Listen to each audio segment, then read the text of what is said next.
Hi friends, నా పేరు Pavan. Welcome back to Telugu tech with Pavan YouTube channel. Friends, ఈరోజు ఈ వీడియోలో నేను ఈఎంఐ గురించి అయితే మీకు ఎక్స్ప్లెయిన్ అయితే చేయబోతున్నాను. సో ఈఎంఐ అంటే ఏంటి, సో దీనికి సంబంధించిన లాభాలు నష్టాలు, ప్రజెంట్ మనం వీటిని యూజ్ చేయొచ్చా లేదా అన్న దాని గురించి మీకు ఒక కంప్లీట్ ఇన్ఫర్మేషన్ అయితే ప్రొవైడ్ చేయబోతున్నాను. సో దీనిపైన డీప్గా మనం వెళ్ళామంటే వీడియో అనేది లెంత్ అయితే అయిపోతుంది. సో అందుకని నేను షార్ట్లో మీకు అర్థమయ్యే విధంగా, అర్థమయ్యే లాంగ్వేజ్లో మీకైతే ఎక్స్ప్లెయిన్ చేయడానికి అయితే ట్రై చేస్తాను. ఇంకా మనం లేట్ చేయకుండా వీడియోలోకి అయితే వెళ్ళిపోదాం. సో ఫస్ట్ ఆఫ్ ఆల్ మనం ఈఎంఐ గురించి అయితే తెలుసుకుందాం. ఫస్ట్ ఈఎంఐ ఫుల్ ఫామ్ అంటే ఏంటి? So equated monthly installment. So మనకి పేర్లు అయితే ఉంది అయితే మంత్లీ ఇన్స్టాల్మెంట్స్ అనేది. సో ఒక పెద్ద అమౌంట్ని మనకి మంత్లీ వైజ్గా అయితే స్ప్లిట్ చేసి అమౌంట్ని మనం వాళ్ళకి పే చేస్తే దాన్ని మనం మంత్లీ ఇన్స్టాల్మెంట్స్ అని అంటాం. దీనికి మీకు బెస్ట్ ఎగ్జాంపుల్ చెప్పాలంటే, మీరు ఒక మొబైల్ ఫోన్ అయితే పర్చేస్ చేస్తున్నారు. సో ఆ మొబైల్ ఫోన్ కాస్ట్ చూసుకుంటే 55,000 అలాగే 60,000 రూపీస్ అయితే ఉందన్నమాట మార్కెట్లో అయితే. సో మీరు మొబైల్ ఫోన్ కోసం మీరు ఆ 60,000 రూపీస్ మీరైతే పే చేయలేరు కదా అట్ ఏ టైం. సో అలాంటి వారి కోసం ఈ ఈఎంఐ ఆప్షన్ అయితే మనకి మార్కెట్ కంపెనీస్ వాళ్ళు అయితే తీసుకొస్తున్నారు. సో మనకి అయితే 60,000 రూపీస్ అనేది వీళ్ళు ఏం చేస్తారంటే మంత్లీ వైజ్గా అయితే వీళ్ళు స్ప్లిట్ అయితే చేస్తారు. సో నెలకి మనకి 2,000 రూపీస్ కానీ 4,000 రూపీస్ కానీ అది కంపెనీ వాళ్ళైతే డిసైడ్ అయితే చేస్తారు. అలాగే మనం సెలెక్ట్ చేసుకునే ప్లాన్స్ బట్టి మనకి బేస్ అయి ఉంటుంది. సో వాళ్ళు ఏం చేస్తారంటే మనకి ప్లాన్స్, మనకి ఒక ప్లాన్ అయితే చూపిస్తారు. ఆ ప్లాన్ మనం సెలెక్ట్ చేసుకున్నాక ఈ 60,000 రూపీస్ అనేది మంత్లీ ఇంత కట్టి టోటల్గా మనం ఇన్ని డేస్లో వీళ్ళకి మొత్తం 60,000 రూపీస్ అనేది మనం పే చేసే రకంగా వీళ్ళు వాళ్ళైతే ప్లాన్ అయితే తీసుకొస్తారు. సో మనం ఏం చేయాలంటే మనకు సెలెక్టెడ్ ప్లాన్ తీసుకోవాలి, మంచి కంపెనీని అయితే మనం చూస్ చేసుకోవాలి.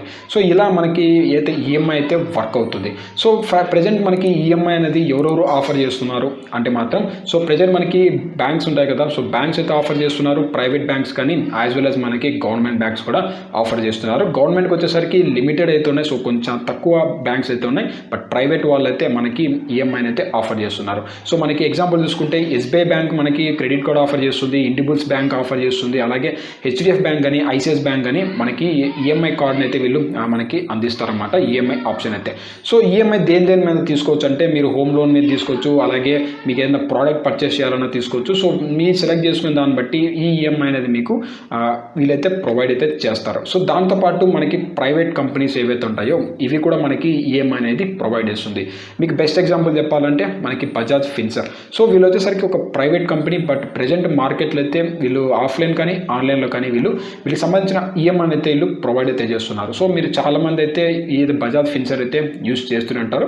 ఒకవేళ మీరు యూస్ చేస్తుంటే కింద కామెంట్ సెక్షన్లో ఒకసారి కామెంట్ అయితే చేయండి. సో నాకైతే తెలుస్తుంది సో ఎంతమంది మన ఛానల్ చూసే వాళ్ళకి బజాజ్ ఫిన్సర్ అని యూస్ చేస్తున్నారు అనేసి, ఆఫ్లైన్ కానీ ఆన్లైన్ కానీ. సో రెండిట్లో మనం ఏ ప్రోడక్ట్ పర్చేస్ చేయాలన్నా కానీ మనకు ఒక కంపెనీ అయితే ఉండాలి, సెలెక్టెడ్ కంపెనీ.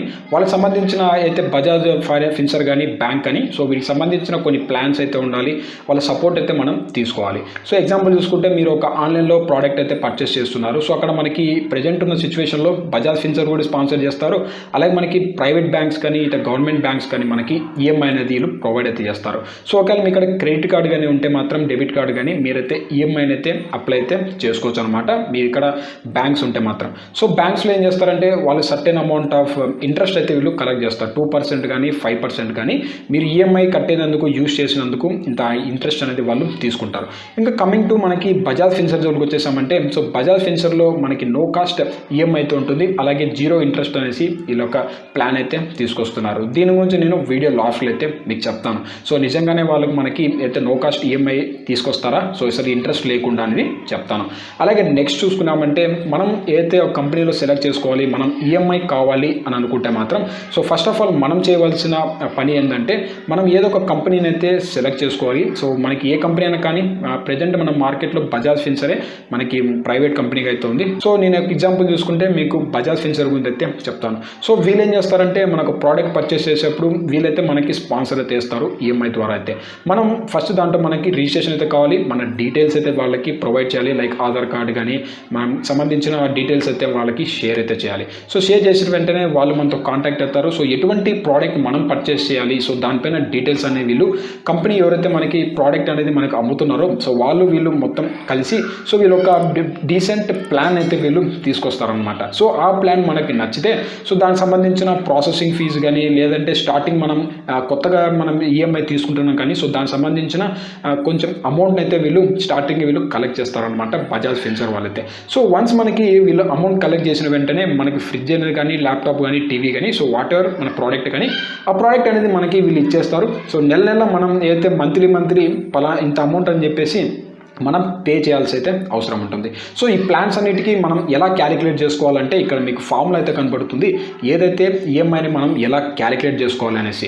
సో ఈ ఈక్వేషన్ని మనం యూజ్ చేసుకొని మనకు కావాల్సిన ఏదైతే నెలకి ఎంత కట్టాలి, సో మన ప్రోడక్ట్ ఏంటి అన్న దాని గురించి ఇక్కడ మనం డీటెయిల్గా అయితే క్యాలిక్యులేట్ అయితే చేసుకోవచ్చు.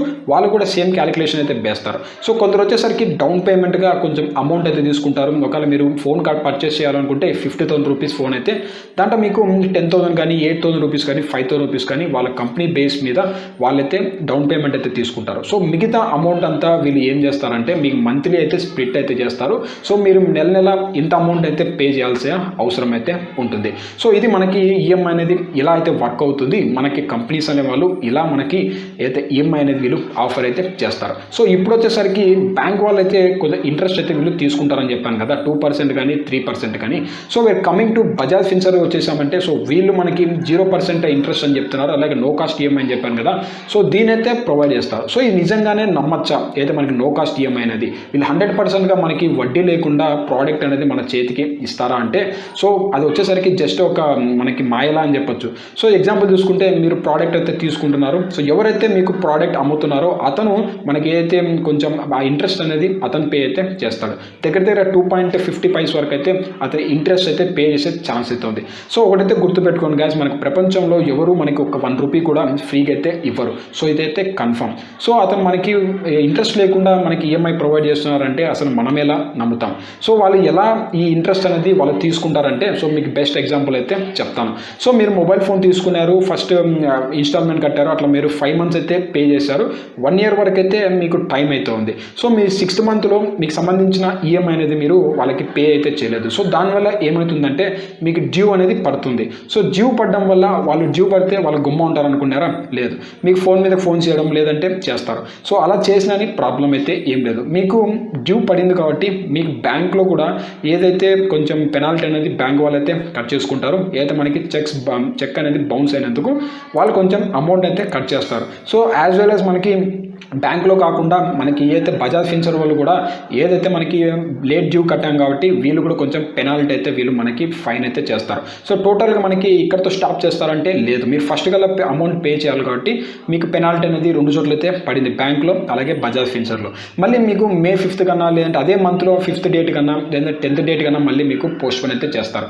సో అప్పటి లోపల కానీ మీరు అమౌంట్ పే చేయకుండా మాత్రం సో మళ్ళీ మీకు పెనాల్టీ అనేది వేస్తారు. సో ఎట్ట తిరిగి మనకే అనేది లాస్ అనమాట. మన ప్రోడక్ట్కి మన చేతి నుంచే మనం ఇంట్రెస్ట్ అయితే పే చేస్తాం. సో ఇది నో కాస్ట్ ఈఎంఐ అనేది జస్ట్ ఒక మాయలాగైతే ఉంటుంది.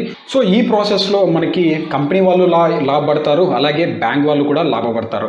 ఇక్కడ మనం ఏమైనా నష్టపోతామంటే సో గైస్ మనకి నష్టపోయినట్టు పెద్దగా అయితే తెలియదు, ఎందుకంటే అమౌంట్తో పాటు మొత్తం అయితే కట్ అయిపోతుంటుంది. బ్యాంక్ వాళ్ళు పెనాల్టీ వేస్తారు, వాళ్ళు పెనాల్టీ వేస్తారు. సో ఇలా మనకి ఈఎంఐ అయితే పనిచేస్తుంది అనమాట. సో ఈ వీడియోలో మీకు ఎక్స్ప్లెయిన్ చేసిన విధానం అనేది మీకు అర్థమైందని నేను అనుకుంటున్నాను. సో ఏమైనా పాయింట్స్ మిస్ చేసినా కానీ కింద కామెంట్ సెక్షన్లో కామెంట్ అయితే చేయండి. సో గైస్ సబ్స్క్రైబ్ చేసుకోవడం మాత్రం మర్చిపోకండి గైస్. ఇటువంటి మంచి ఇంట్రెస్టింగ్ ఉన్న కంటెంట్ మీద అయితే వీడియోస్ అయితే చేస్తూ ఉంటాను. మిమ్మల్ని అయితే నేను ఇంకొక వీడియోలో అయితే కలుస్తాను. And have a nice day guys.